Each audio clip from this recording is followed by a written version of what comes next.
Seja bem-vindo ao canal de audiobook KM. Para ter acesso a este e muitos outros audiolivros completos, considere entrar em nosso grupo do Telegram. Basta entrar em contato pelo QR Code na tela, ou pelo link no comentário fixado. O grupo é apenas R$ 12 por mês. E você pode pedir qualquer audiolivro que fazemos. Obrigada! O canal Audiobook KM agradece sua preferência. Esse audiolivro é uma tradução não oficial e pode conter erros de pronúncia e diferenças de escrita. Livro, A Mediadora, o Arcano 9. Capítulo 1. Ninguém me contou sobre o sumagre venenoso. Contaram sobre as palmeiras. Contaram muita coisa sobre as palmeiras, certo? Mas ninguém disse uma palavra sobre a história do sumagre venenoso. O negócio, Susana. O padre Dominique estava falando comigo. Eu tentava prestar atenção, mas deixe-me dizer uma coisa, sumagre venenoso coça. Como mediadores, o que eu e você somos, Susana, nós temos uma responsabilidade. Dar ajuda e consolo às almas desafortunadas que sofrem no vazio entre os vivos e os mortos. Bom, as palmeiras são legais e tudo. Foi maneiro sair do avião e ver as palmeiras em toda parte, especialmente porque eu tinha ouvido dizer que podia ficar bem frio à noite no norte da Califórnia. Mas que negócio é esse do sumagre venenoso? Como é que ninguém me avisou disso? Veja bem, como mediadores, Susana, é nosso dever ajudar as almas perdidas a ir para onde devem. Nós somos seus guias, por assim dizer, sua conexão espiritual entre este mundo e o outro. O padre Dominique ficou mexendo num maço de cigarros fechados sobre sua mesa e me olhou com aqueles grandes olhos azul bebê. Mas quando a pessoa que serve de elemento de ligação espiritual pega sua cabeça fantasmagórica e bate com ela numa porta de armário, bem, esse tipo de comportamento não produz exatamente o tipo de confiança que gostaríamos de estabelecer com nossos irmãos e irmãs perturbados. Ergui os olhos da erupção vermelha nas minhas mãos. Erupção. Essa nem era a palavra certa. Era como um fungo. Pior até do que um fungo. Era um câncer. Um câncer insidioso que, com o tempo, consumiria cada centímetro da minha pele lisa e sem manchas, cobrindo-a de calombos vermelhos e escamosos, que por sinal soltavam líquido. Falei. Mas se os irmãos e irmãs perturbados estão pegando pesado com a gente, não vejo por que é um crime tão grande eu só agarrá-los e jogar contra o...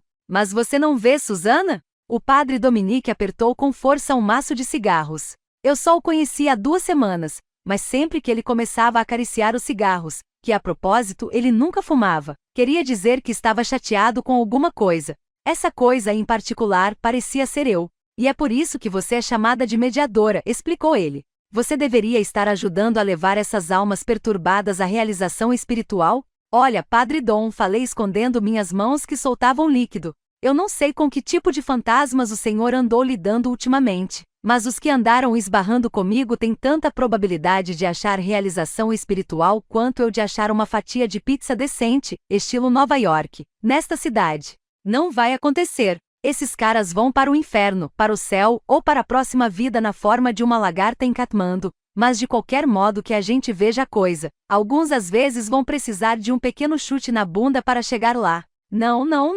O padre Dominique se inclinou para a frente. Não podia se inclinar muito porque há cerca de uma semana uma daquelas suas almas perturbadas tinha decidido adiar o esclarecimento espiritual e em vez disso tentou arrancar a perna dele. Além disso, partiu 2 de suas costelas, deu-lhe uma concussão bem maneira, arrebentou com a escola numa boa e vejamos, o que mais?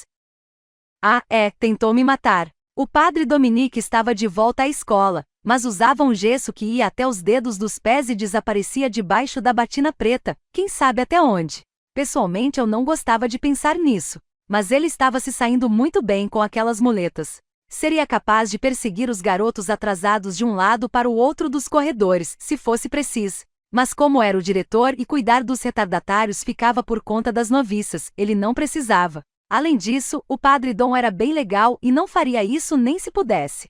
Mas leva um pouco a sério demais o negócio dos fantasmas, se você quer saber. Susana, disse ele em voz cansada. Você e eu, para o bem ou para o mal, nascemos com um dom incrível, a capacidade de ver os mortos e falar com eles. Lá vem o senhor de novo com esse papo de dom, falei revirando os olhos. Francamente, padre, eu não vejo isso assim. Como poderia ver? Desde os 2 anos de idade, eu fui incomodada, pentelhada, perseguida por espíritos inquietos.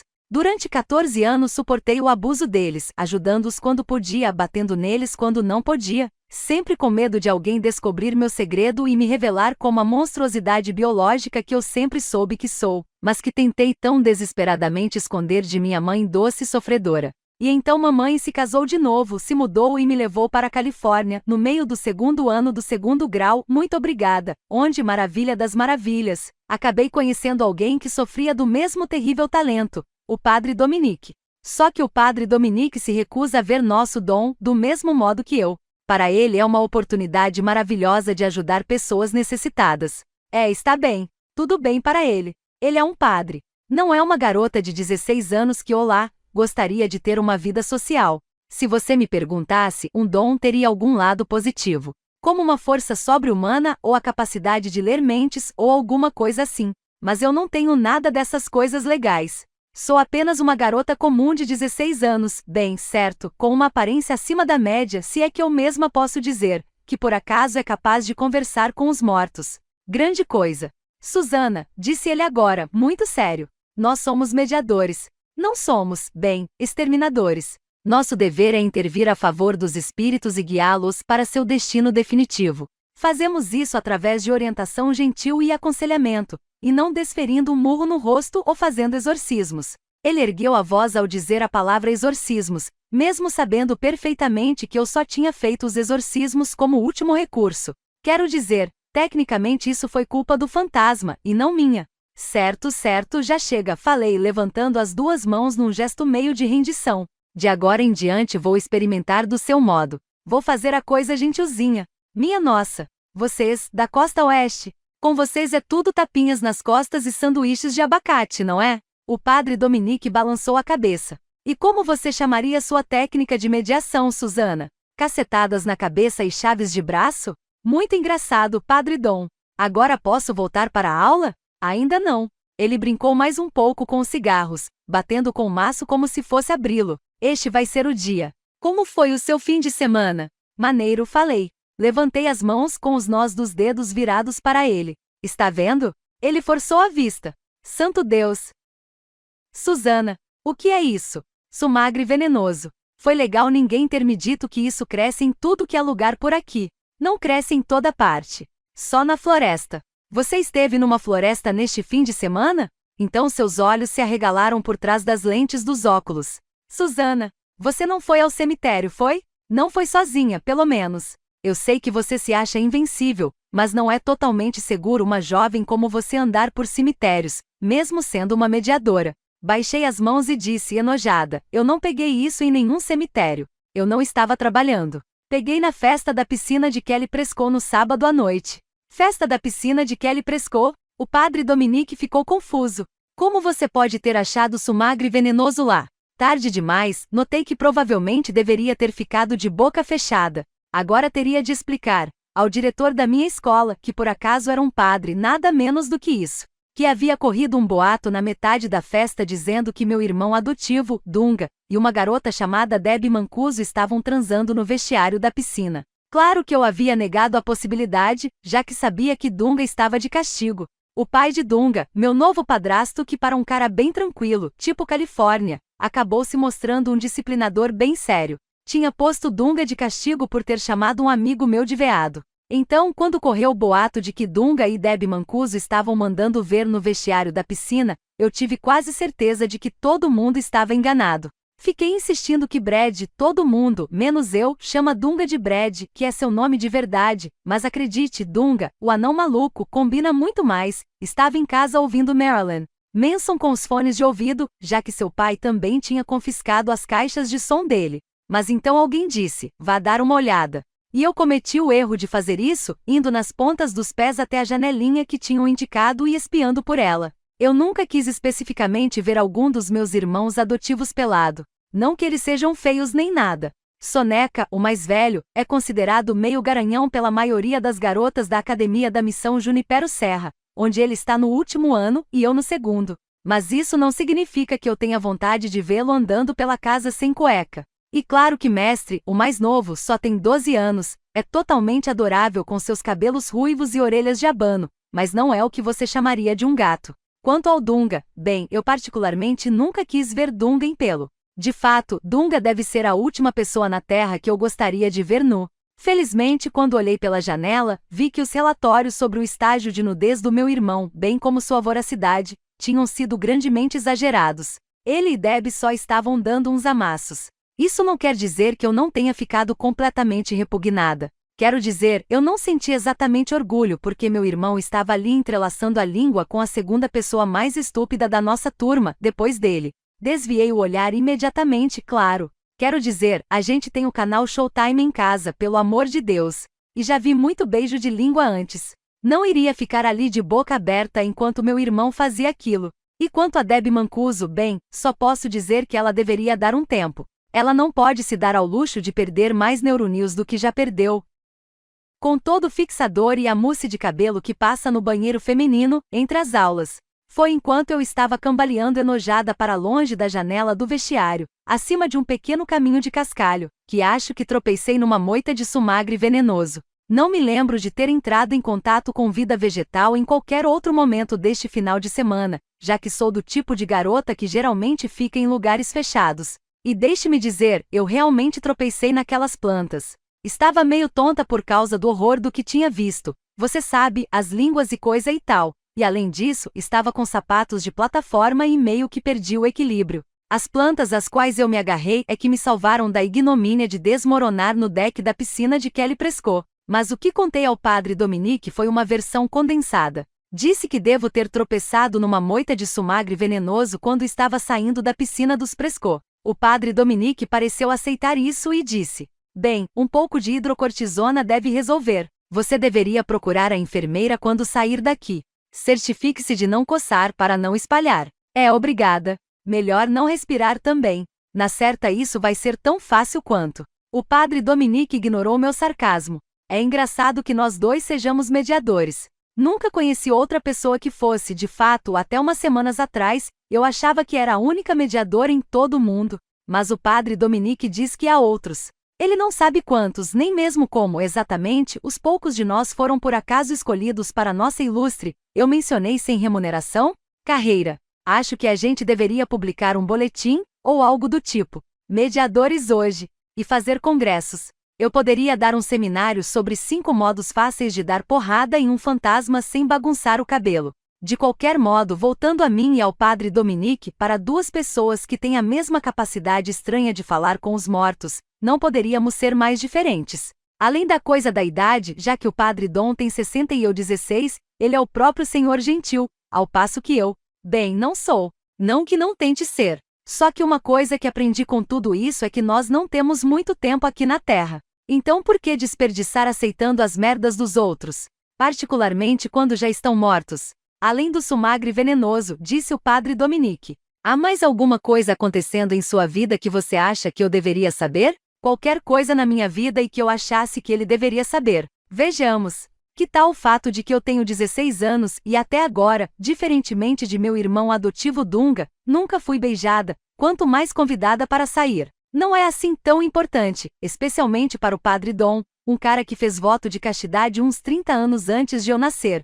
Mas ainda assim é humilhante. Aconteceu um monte de beijos na festa de Kelly Prescott, e até umas coisas mais pesadas, mas ninguém tentou travar os lábios comigo. Numa certa hora um garoto que eu não conhecia me convidou para dançar agarradinho. E eu disse sim, mas só porque Kelly gritou comigo depois de eu ter dispensado o cara na primeira vez em que ele pediu. Parece que o garoto era um cara por quem ela tinha uma queda há um tempo. Não sei como é que eu dançar agarradinho com o cara iria fazer com que ele gostasse de Kelly, mas depois de eu dispensá-lo da primeira vez ela me acuou em seu quarto, onde eu tinha ido verificar o cabelo, e com lágrimas nos olhos, me informou que eu tinha arruinado sua festa. Arruinei sua festa? Eu estava genuinamente perplexa. Morava na Califórnia há 2 semanas inteiras, por isso estava espantada porque tinha conseguido me tornar uma pária em tão pouco tempo. Kelly já estava furiosa comigo, eu sabia, porque eu tinha convidado à sua festa meus amigos CSE e Adam, que ela e praticamente todo mundo no 2º ano da Academia da Missão consideram uns esquisitos. Agora, pelo jeito, eu tinha tripudiado ao não concordar em dançar com um garoto que eu nem conhecia. Meu Deus, disse Kelly quando ouviu isso. Ele está no 1º ano da Robert Louis Stevenson, certo? É o pivô do time de basquete, o Astro. Ganhou a regata do ano passado em Pebble Beach e é o cara mais gato do vale depois de Bryce Martinson. Suzy, se você não dançar com ele eu juro que nunca mais falo com você. Tudo bem, falei. Mas o que é que está por trás disso? Eu só, disse Kelly, enxugando os olhos com o dedo de unha muito bem feita. Quero que tudo corra bem de verdade. Eu já estou de olho nesse cara há um tempo. Kel. E me obrigar a dançar com ele realmente vai fazer com que ele goste de você. Mas quando apontei para essa incoerência lógica em seu processo de pensamento, ela só disse: faça isso, só que não como dizem nos anúncios da Nike. Disse do modo como a bruxa má do oeste falou aos macacos alados quando os mandou matar Dorothy e seu cachorrinho. Eu não tenho medo de Kelly nem nada, mas verdade? Quem precisa de encrenca? Então voltei para fora e fiquei ali em meu maior Calvin Klein com uma canga amarrada casualmente na cintura, totalmente sem saber que tinha acabado de tropeçar numa moita de sumagre venenoso, enquanto Kelly ia até o gato dos seus sonhos e pedia que ele me pedisse de novo para dançar. Enquanto eu estava ali parada, tentei não pensar que o único motivo que ele teria para querer dançar comigo era que eu era a única garota na festa usando roupa de banho. Como nunca tinha sido convidada a uma festa da piscina, tinha acreditado erroneamente que as pessoas nadavam nessas festas e me vestido de acordo. Aparentemente não era assim. Afora meu irmão adotivo, que aparentemente tinha se esquentado demais no abraço passional de Debbie Mancuso e tirado a camisa. Eu era a pessoa usando a menor quantidade de roupa, inclusive menos do que o gato dos sonhos de Kelly. Ele apareceu alguns minutos depois com expressão séria, calça branca e camisa de seda preta. O próprio prego de Nova York, mas afinal de contas, aqui era a costa oeste, de modo que como ele ia saber? Quer dançar? Perguntou ele numa voz realmente suave. Eu mal pude ouvir acima dos berros de Sheryl Crow estrondeando nas caixas de som do deck da piscina. Olha, falei pousando minha Diet Coke. Eu nem sei o seu nome. É Tad. E então, sem dizer outra palavra, ele passou o braço pela minha cintura, me puxou e começou a balançar no ritmo da música. Com a exceção da vez em que eu me joguei em cima de Bryce Martinson para tirá-lo do caminho quando um fantasma estava tentando esmagar seu crânio com uma enorme tora de madeira, era o mais próximo do corpo de um garoto vivo, que ainda estivesse respirando, que eu já havia estado. E deixe-me dizer, mesmo com a camisa de seda preta, eu gostei. A sensação do cara era boa. Ele era todo quente, eu estava meio que sentindo frio no maiô.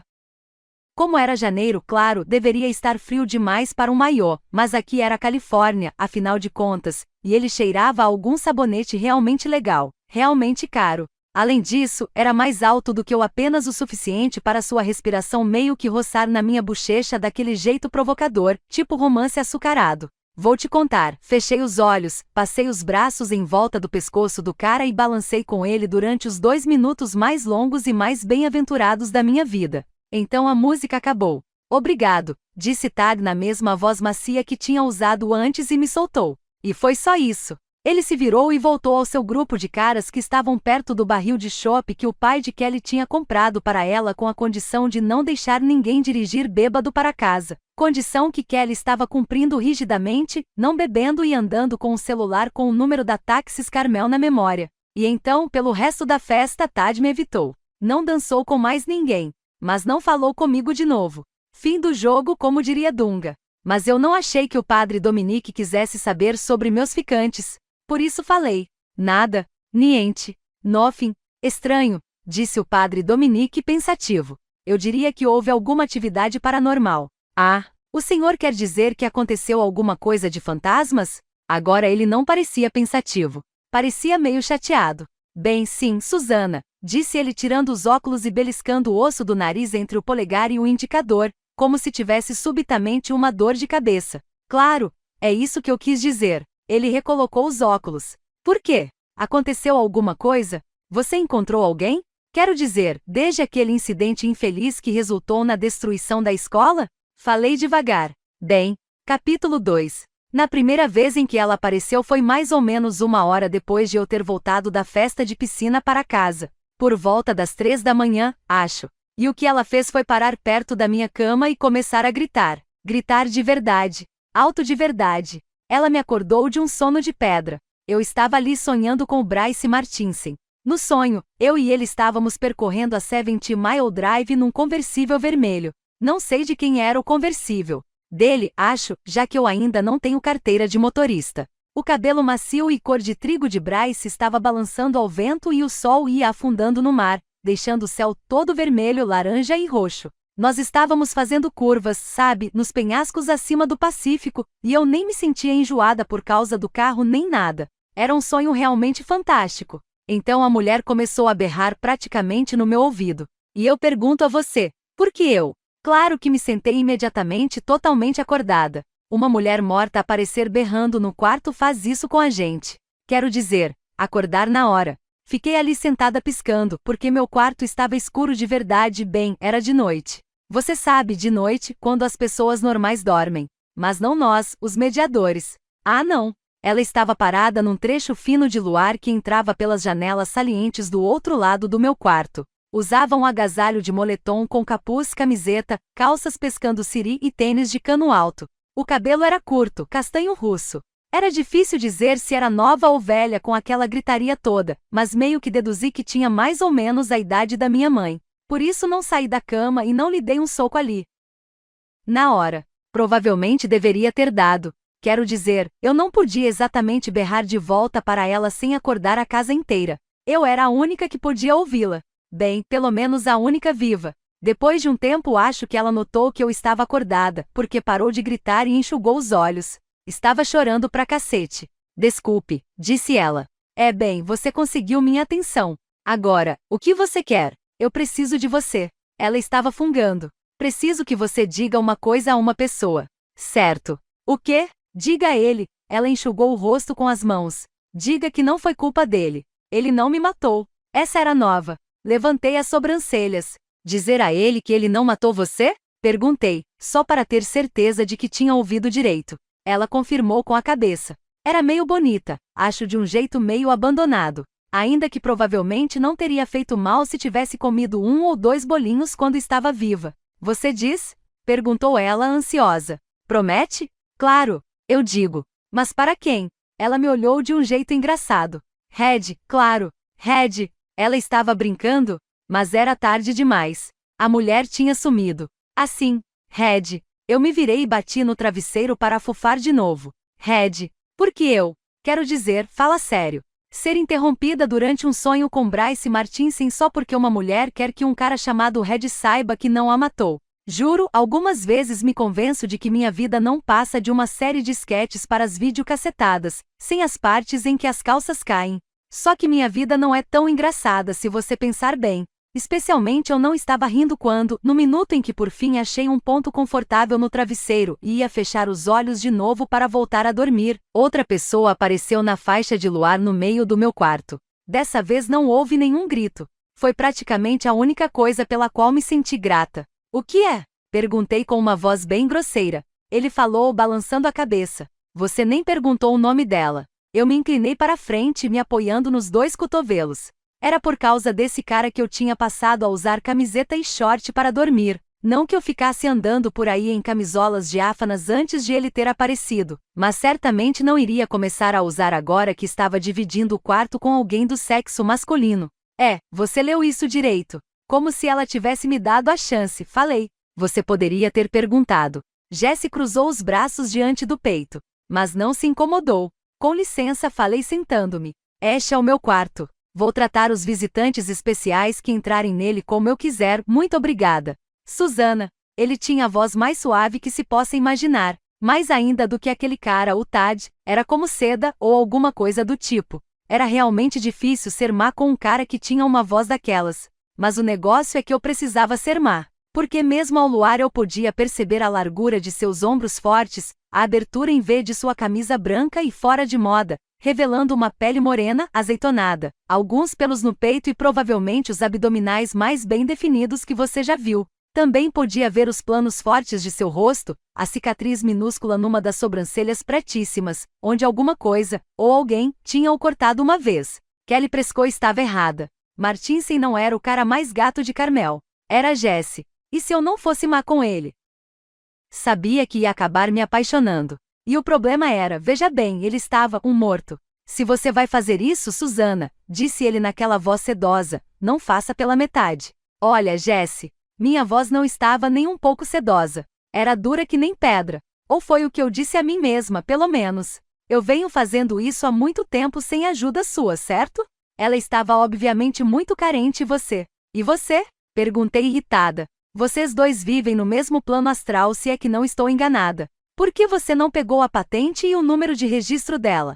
Patente e o quê? Algumas vezes eu esqueço que Jessie morreu há uns 150 anos. Não está exatamente a par do jargão do século XXI, se é que você me entende. O nome dela, traduzi. Por que você não pegou o nome dela? Ele balançou a cabeça. Não funciona assim. Jessie vive dizendo coisas desse tipo. Coisas cifradas sobre o mundo espiritual que eu, não sendo um espírito, ainda assim deveria entender. Vou te contar, isso me enche o saco. Somando isso ao espanhol, que eu não falo, e que ele usa ocasionalmente, em especial quando está furioso. Eu não faço ideia do que Jessie está dizendo mais ou menos 1/3 das vezes.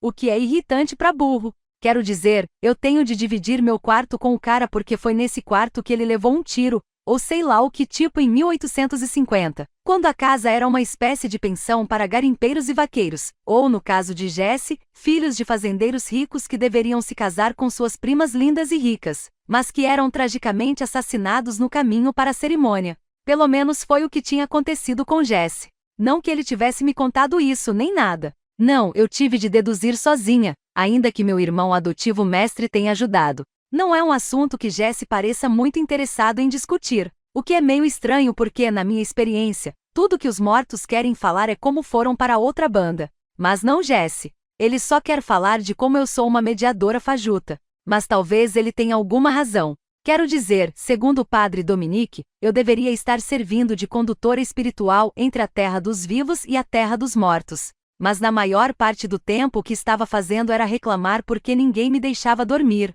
Olha, falei, eu pretendo ajudar aquela mulher. Só que não agora, certo? Agora eu preciso dormir um pouco. Estou totalmente esfrangalhada. Esfrangalhada? Ecoou ele. É, esfrangalhada. Algumas vezes acho que Jessie também não entende 1/3 do que eu falo, se bem que pelo menos eu estou falando nossa língua. Arrasada, traduzi. Morta. Em farrapos. Exausta. Ah. Ele ficou ali parado 1 minuto, me espiando com aqueles olhos escuros tristes. Jessie tem aquele tipo de olhos que uns caras têm, o tipo de olhos tristes que deixam a gente com vontade de fazer com que não fiquem tão tristes.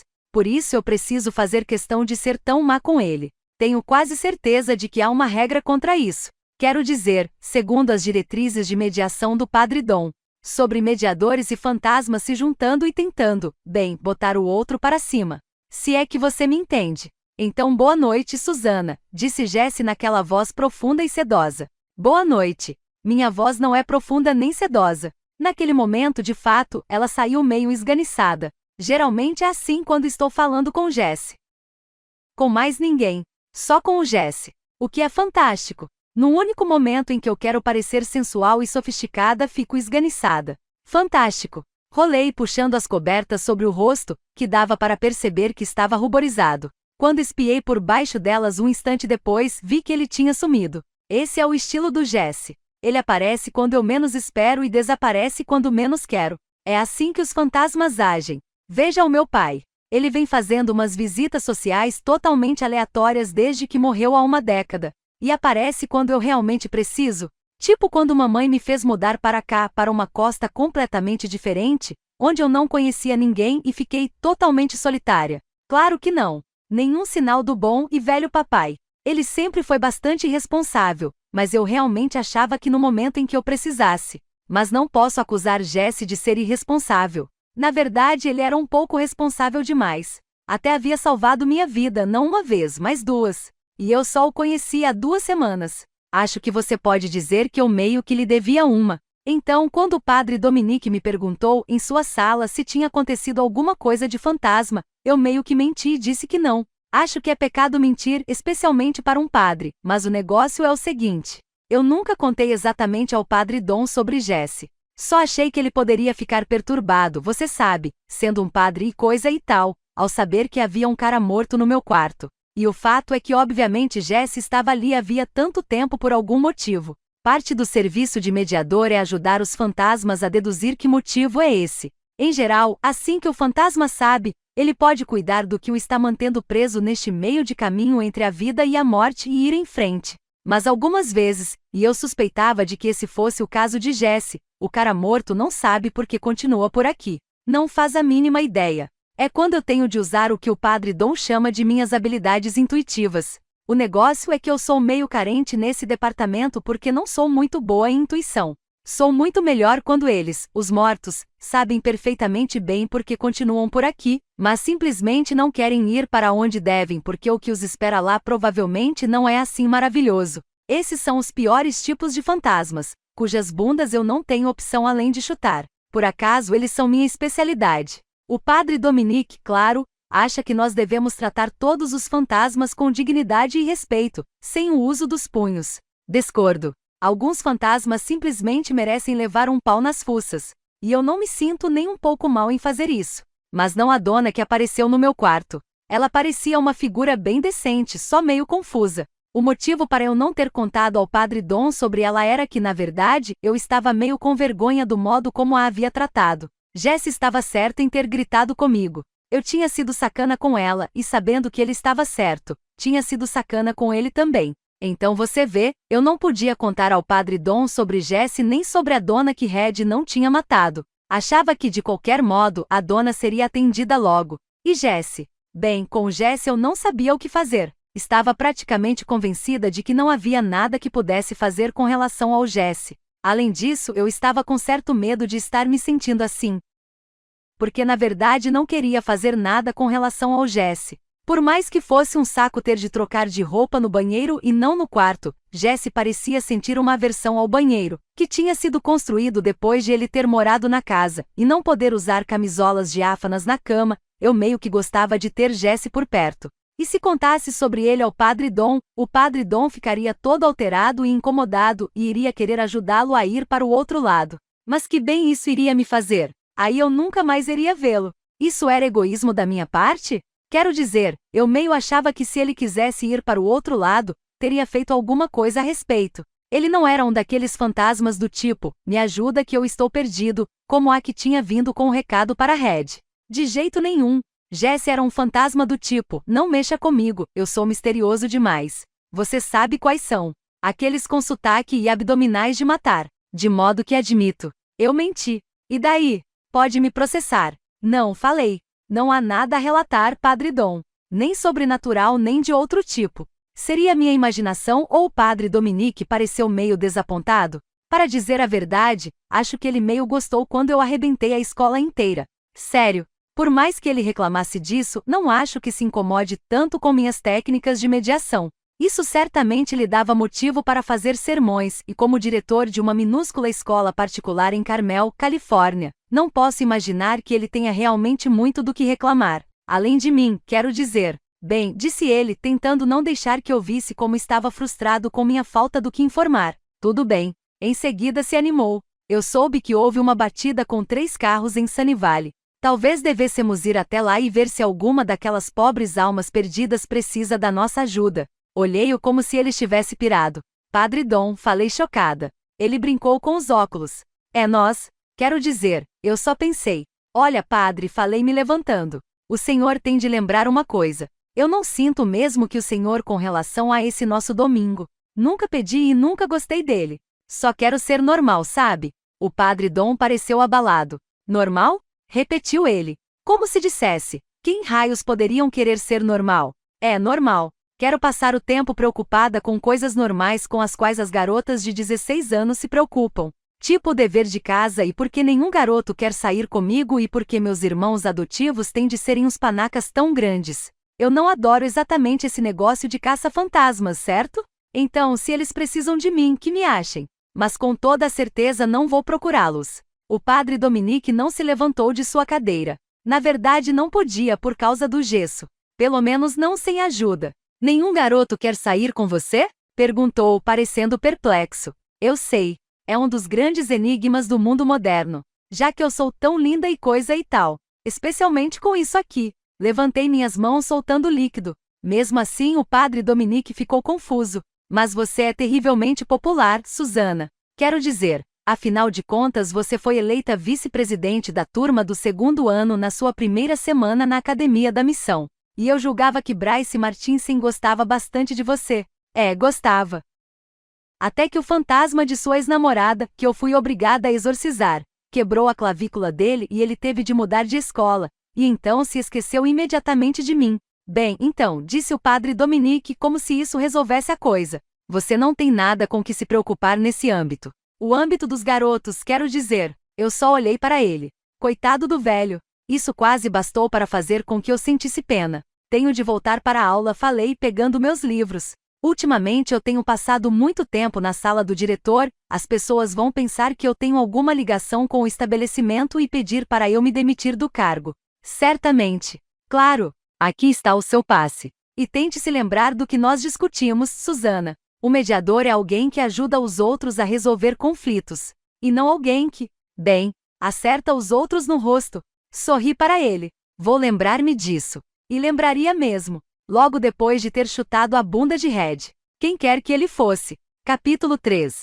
Por acaso descobri facilmente quem ele era. Só precisei perguntar na hora do almoço se alguém conhecia um cara chamado Red.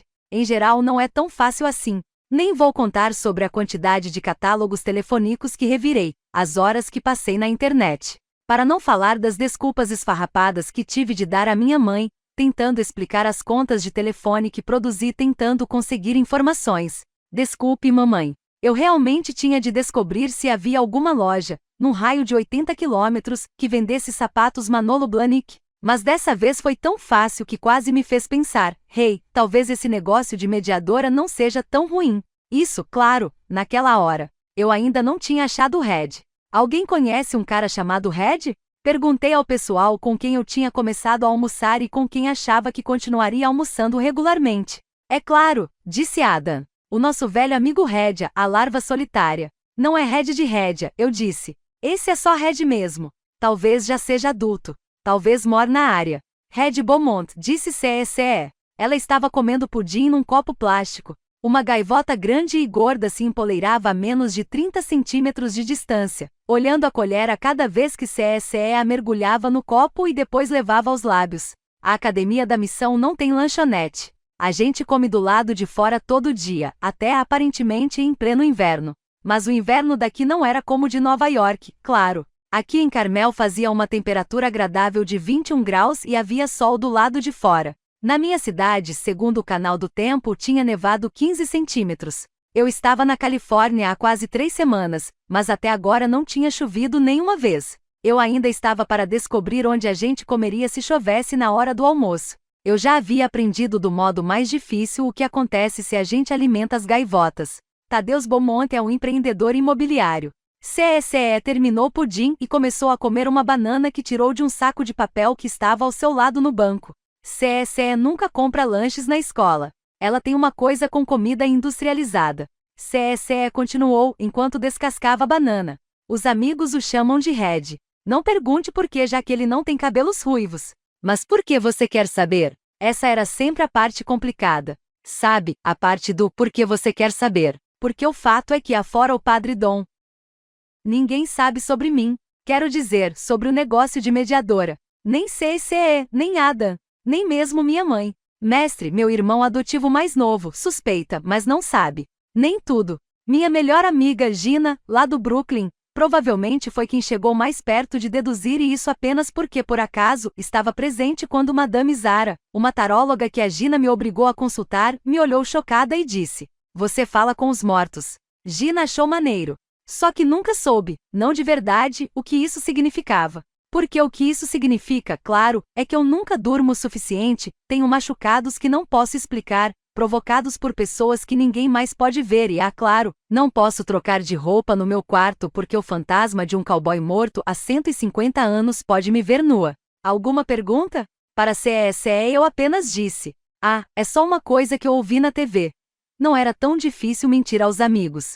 Mas mentir para minha mãe, isso era meio brabo. Esse não era o nome daquele cara com quem você dançou na festa da Kelly? Perguntou Adam. Você lembra, Suzy? Tad, o corcunda com dentes faltando e um chulé de matar? Depois você me procurou, jogou os braços em volta de mim e implorou que eu me casasse com você para ser protegida dele pelo resto da vida.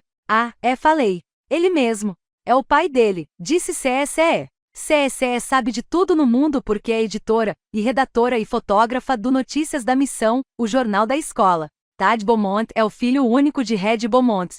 Falei. Então fez um pouco mais de sentido. Quero dizer, porque a mulher morta me procurou. Obviamente ela sentiu uma ligação com Red através do filho dele. Ah, o quê? CSE ficou interessada. Mas CSE sempre fica interessada. Ela é como uma esponja, só que em vez de água absorve fatos. Não diga, você ficou caidinha por aquele gato filho dele. Quero dizer, qual é a do cara? Ele nem perguntou seu nome. Era verdade. Eu nem tinha notado, também. Mas CSE estava certa. Tad nem perguntou meu nome. Ainda bem que eu não estava interessada nele. Eu ouvi coisas ruins sobre Tad Beaumont, disse Adam, balançando a cabeça. Quero dizer, além de andar por aí carregando o gêmeo não digerido nas entranhas, bem, há aquele tique facial embaraçoso, controlado somente por fortes doses de Prozac. E você sabe o que o Prozac faz com a libido dos caras. Como é a senhora Beaumont? Perguntei. Não existe senhora Beaumont, disse CSE. Adam suspirou. Produto do divórcio, disse ele. Pobre Tad. Não é de espantar que ele tenha tantos problemas para assumir compromissos.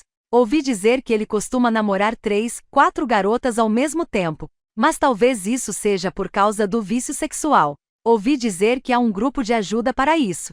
CSE o ignorou. Acho que ela morreu há alguns anos. Ah, será que o fantasma que tinha aparecido no meu quarto poderia ser a esposa falecida do Sr. Beaumont? Parecia valer uma tentativa. Alguém tem uma moeda de 25 centavos? Por quê? Quis saber Adam. Tenho de dar um telefonema. 4 pessoas da nossa turma do almoço estenderam celulares. Sério, eu escolhi o que tinha a quantidade menos intimidante de botões, depois desquei para informações e perguntei o número de Tadeusz Beaumont. A telefonista disse que o único número que tinha era das indústrias Beaumont. Eu falei, tudo bem.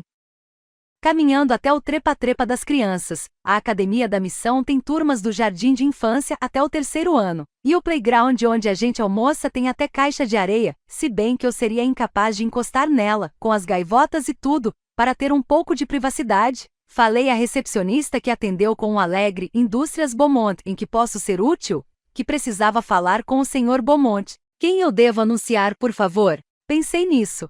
Eu poderia ter dito, alguém que sabe o que realmente aconteceu com a mulher dele. Mas o negócio é que eu não sabia realmente. Nem sabia porque exatamente suspeitava que sua esposa, se aquela mulher fosse mesmo sua esposa, estava mentindo e que na verdade Red a tinha matado. É meio deprimente se a gente pensa nisso. Quero dizer, eu sendo tão nova e tão cínica e cheia de suspeitas. Por isso falei, Susana Simon, e me senti na pior. Porque um homem importante como Red Beaumont atenderia a um telefonema de Susana Simon? Ele nem me conhecia.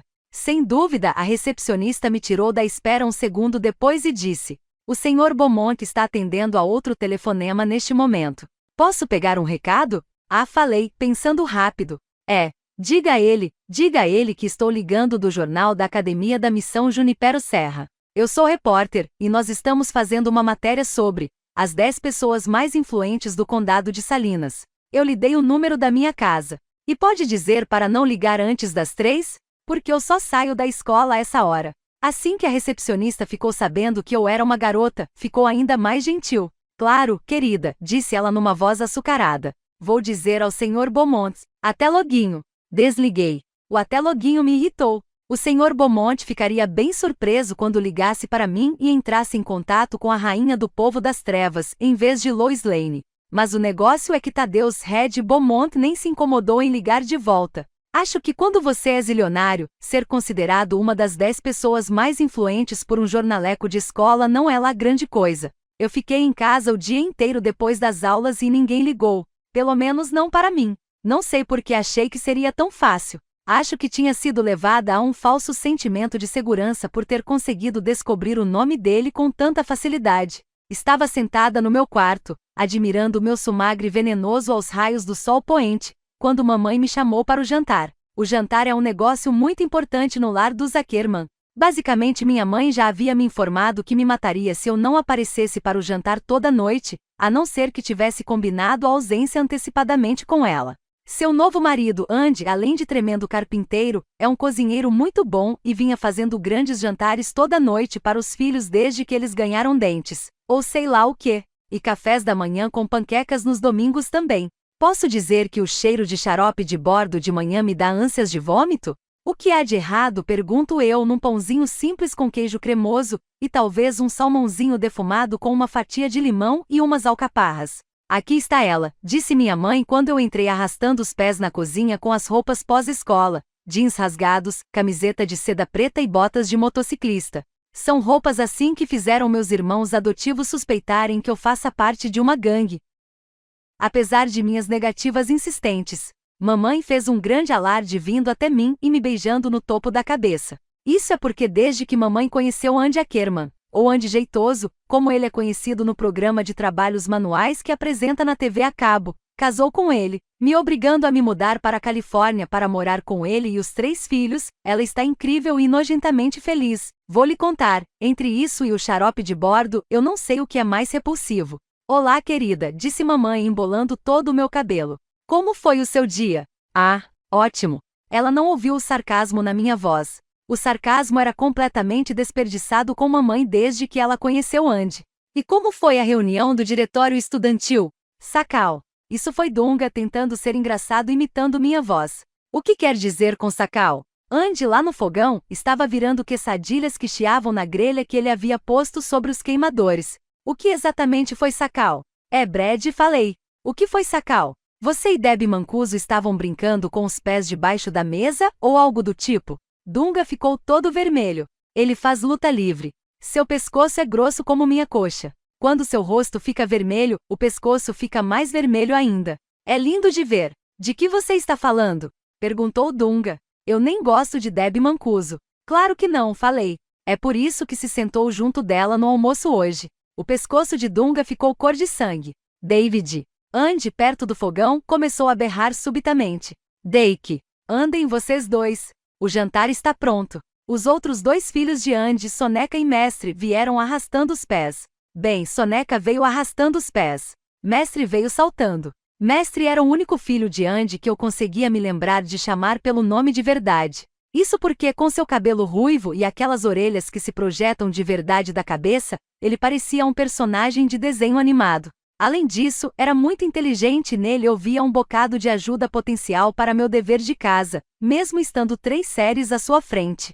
Soneca, por outro lado, não tem qualquer utilidade para mim, a não ser como um cara com quem eu posso pegar carona para ir e vir da escola. Aos 18 anos Soneca estava em posse integral da carteira de motorista e de um veículo, um Rambler velho e esculhambado com partida falha, mas a gente botava a vida nas mãos dele ao pegar carona, porque ele quase nunca estava totalmente acordado, devido ao trabalho noturno como entregador de pizza. Ele vinha economizando, como gostava de nos lembrar nas poucas ocasiões em que falava, para comprar um Camaro. E pelo que dava para ver, aquele Camaro era a única coisa em que ele pensava. Ela sentou perto de mim, gritou Dunga. Eu não gosto de Debbie Mancuso. Abandone a mentira, aconselhei enquanto passava por ele. Minha mãe tinha me dado uma tigela de molho para levar à mesa. Eu só espero, sussurrei em seu ouvido enquanto passava, que vocês 2 tenham feito sexo seguro naquela noite na festa da piscina de Kelly. Eu ainda não estou preparada para ser tia adotiva. Cala a boca, gritou Dunga. Sua mão de micose. Pus uma das minhas mãos de micose no coração e fingi que ele tinha me esfaqueado ali. Nossa, falei. Isso realmente dói. Zombar das reações alérgicas das pessoas é uma coisa tão incrivelmente incisiva e inteligente. É panaca, disse Soneca a Dunga, enquanto passava por ele. O que há com você e a gata selvagem, hein? Dunga, totalmente perdido, começou a parecer desesperado. Debbie Mancuso e eu não estamos transando. Gritou ele. Vi mamãe e papai trocarem um olhar rápido perplexo. Eu realmente espero que não, disse Mestre, o irmãozinho de Dunga, quando passou lepidamente por nós. Mas se estão, Brad, espero que você esteja usando camisinha. Ainda que uma camisinha de látex de boa qualidade tenha uma taxa de falhas de cerca de 2% quando usada segundo as recomendações, tipicamente a média de problemas está mais próxima de 12%. Isso faz com que elas sejam apenas cerca de 85% eficazes para impedir a gravidez. Se for usada com espermicida, a eficácia aumenta dramaticamente. E as camisinhas são nossa melhor defesa, ainda que não tão boa, claro, quanto a abstenção contra algumas DSTs, inclusive o HIV. Todo mundo na cozinha, mamãe, Andy, Dunga, Soneca e eu, encaramos Mestre, que como eu mencionei antes tem 12 anos. Você tem tempo livre demais, falei por fim. Mestre deu de ombros. É bom ser informado. Ainda que eu não seja sexualmente ativo atualmente, espero me tornar num futuro próximo. Ele assentiu para o fogão. Papai, suas chimichangas ou sei lá o que estão pegando fogo. Enquanto Andy pulava para apagar o fogo do queijo, minha mãe ficou ali parada, aparentemente sem encontrar palavras pela primeira vez na vida. Disse ela. Minha. Dunga não deixaria mestre ter a última palavra. Eu não estou, repetiu ele, transando com. Brad, disse Soneca. Corta essa, tá? Dunga não estava mentindo, claro. Eu mesma tinha visto que ele só tinha jogado hóquei de língua. A paixão feroz de Dunga e Deb era a causa de eu estar cuidando da mão com creme de cortisona. Mas qual é a diversão de se ter irmãos adotivos se a gente não pode torturá-los? Não que eu fosse contar a alguém o que tinha visto, claro. Eu sou muitas coisas, mas não sou dedo duro. Mas não me entenda mal, eu gostaria que Dunga fosse apanhado saindo de casa durante o castigo. Quero dizer, não acho que ele tenha aprendido nada com a punição. Ele provavelmente ainda iria se referir ao meu amigo Adam como veado na próxima vez em que o visse. Só que não faria isso na minha presença. Porque mesmo ele sendo lutador de luta livre, eu chutaria a bunda de Dunga daqui até a Avenida Clinton, minha rua lá no Brooklyn. Mas não seria eu a dedurá-lo. Não era uma coisa de classe, sabe? E você, perguntou mamãe com um sorriso, achou que a reunião do diretório foi tão sacal quanto Brad, Suzy? Sentei-me no meu lugar à mesa de jantar. Assim que fiz isso, Max, o cachorro do Zuckerman, veio farejando e pôs a cabeça no meu colo. Eu o empurrei. Ele pôs a cabeça de volta. Mesmo eu morando aqui há menos de um mês, Max já havia deduzido que eu sou a pessoa mais provável de deixar restos no prato. Claro, as horas das refeições eram as únicas em que Max prestava atenção em mim. No resto do tempo me evitava como se eu fosse a peste. Evitava especialmente meu quarto. Os animais, diferentemente dos seres humanos, são muito perceptivos com relação aos fenômenos paranormais e Max sentia Jesse e por isso permanecia longe das partes da casa em que ele normalmente gostava de ficar. Claro, falei tomando um gole d'água. Foi sacal. E o que foi decidido na reunião? Quis saber minha mãe. Eu fiz uma moção para cancelar o baile da primavera, falei. Desculpe. Brad, sei como você estava contando em acompanhar Deb à festa. Dunga me lançou um olhar sujo do outro lado da mesa. Mas por que você iria querer cancelar o baile da primavera, Suzy? Perguntou mamãe. Porque é um desperdício estúpido de nossas verbas muito limitadas. Mas um baile, protestou minha mãe. Eu adorava ir aos bailes de escola quando tinha sua idade. Isso, eu queria dizer, é porque você sempre tinha um namorado, mamãe. Porque você era bonita, legal, e os garotos gostavam de você. Não era uma esquisita patológica como eu, com mãos de micose e uma capacidade secreta de conversar com os mortos. Em vez disso falei, bem, a senhora estaria em minoria na minha turma. Minha moção foi apoiada e aprovada por 27 votos. Bem, disse mamãe, o que vocês vão fazer com o dinheiro então? Gastar com cerveja, falei, lançando um olhar para Dunga. Nem brinque com isso, disse mamãe séria. Eu me preocupo muito com a quantidade de bebida que os adolescentes consomem aqui. Minha mãe é repórter de televisão. Ela faz o noticiário matutino de uma estação local perto de Monterey. Sua melhor qualidade é parecer séria enquanto lê num teleprompter sobre acidentes medonhos. Eu não gosto. Não é como em Nova York. Lá, nenhum dos seus amigos dirigia, por isso eu não me importava tanto. Mas aqui, bem, todo mundo dirige. Menos Suzy, disse Dunga. Ele parecia achar que era seu dever jogar na minha cara o fato de que mesmo tendo 16 anos, ainda não tenho carteira. Nem mesmo permissão para fazer aulas. Como se dirigir fosse a coisa mais importante do mundo. Como se meu tempo já não estivesse totalmente ocupado com a escola. Minha recente nomeação como vice-presidente da turma do segundo ano na Academia da Missão e salvar as almas perdidas dos desmortos. O que vocês vão fazer realmente com o dinheiro? Perguntou mamãe. Dei de ombros. Nós temos de levantar dinheiro para substituir a estátua do fundador, o padre Junipero Serra, antes da visita do arcebispo no mês que vem. Claro, a estátua que foi vandalizada. Vandalizada. É certo. É o que todo mundo dizia, claro. Mas aquela estátua não foi vandalizada. O que aconteceu foi que um fantasma que estava tentando me matar cortou a cabeça da estátua e tentou usá-la como bola de boliche. E eu devia ser o pino. Quesadilhas, disse Andy, vindo à mesa com um monte delas numa bandeja.